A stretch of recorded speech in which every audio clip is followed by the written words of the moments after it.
سورہ بقرہ میں اللہ نے آدم علیہ السلام کا ذکر کیا ہے۔ جب اللہ نے انسان کی مخلوق کو پیدا کرنے کا ارادہ کیا تو اللہ نے فرشتوں سے فرمایا، میں زمین میں اپنا ایک خلیفہ بنانے والا ہوں۔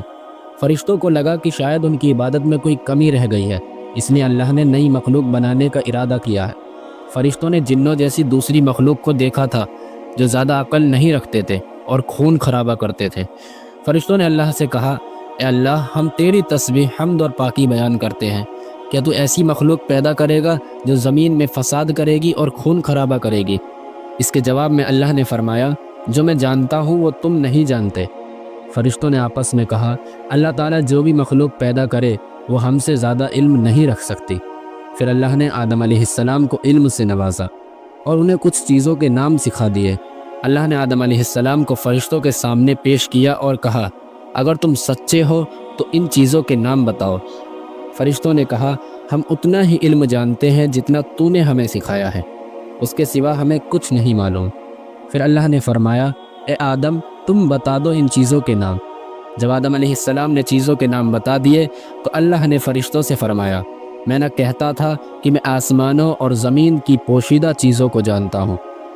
اللہ نے فرشتوں سے کہا، آدم کو سجدہ کرو، تو وہ سب فرشتے سجدے میں گر پڑے، مگر شیطان نے سجدہ نہیں کیا۔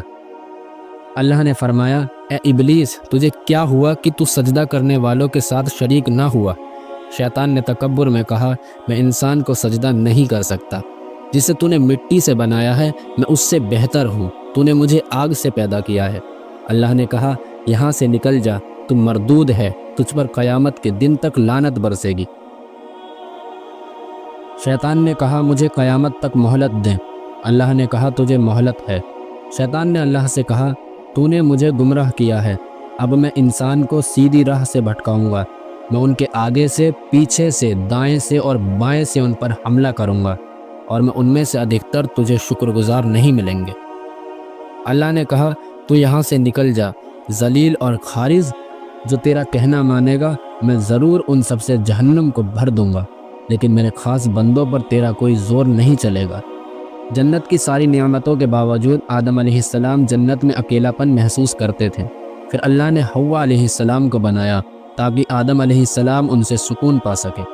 اللہ نے فرمایا، اے آدم، تم اور تمہاری بیوی جنت میں رہو، جو چاہو کھاؤ، لیکن اس درخت کے پاس مت جانا ورنہ تم ذلیلوں میں سے ہو جاؤ گے۔ شیطان نے دونوں کے دل میں وسوسہ ڈالا اور کہا، تمہارے رب نے تمہیں اس درخت سے اس لیے منع کیا ہے تاکہ تم کہیں فرشتے نہ بن جاؤ یا ہمیشہ کے لیے زندہ نہ رہو۔ شیطان نے قسمیں کھا لی کہ وہ ان کا بھلا چاہتا ہے۔ دھوکہ دے کر شیطان نے انہیں درخت کا پھل کھلا دیا۔ جیسے ہی انہوں نے درخت کا پھل کھایا، ان کے شریر کا پردہ ہٹ گیا، وہ درختوں کے پتے توڑ کر اپنے شریر کو ڈھکنے لگے۔ اللہ نے پوچھا، کیا میں تم دونوں کے اس درخت سے منع نہیں کر چکا تھا اور یہ نہیں کہہ چکا تھا کہ شیطان تمہارا کھلا دشمن ہے؟ آدم علیہ السلام اور حوا علیہ السلام نے کہا، اے ہمارے رب، ہم نے اپنے اوپر ظلم کیا، اگر تو ہمیں معاف نہیں کرے گا تو ہم برباد ہو جائیں گے۔